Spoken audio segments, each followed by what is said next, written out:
Here's how to convert HEIC photos to JPG on iPhone in 2026. If this video helps, please like and subscribe for more quick tutorials.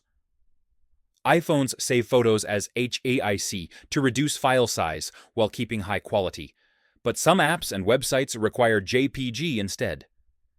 First, open the Photos app and select the HEIC photo you want to convert. Tap the share icon in the bottom left corner.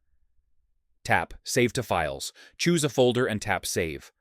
When saved to Files, the photo is automatically converted to JPG. Open the Files app and locate the saved photo. Press and hold the image, tap Info, and confirm it's saved as JPG. Go to Settings, Camera, then tap Formats. Choose Most Compatible. All future photos will be saved as JPG instead of HEIC. This does not convert old photos automatically. It only affects new pictures.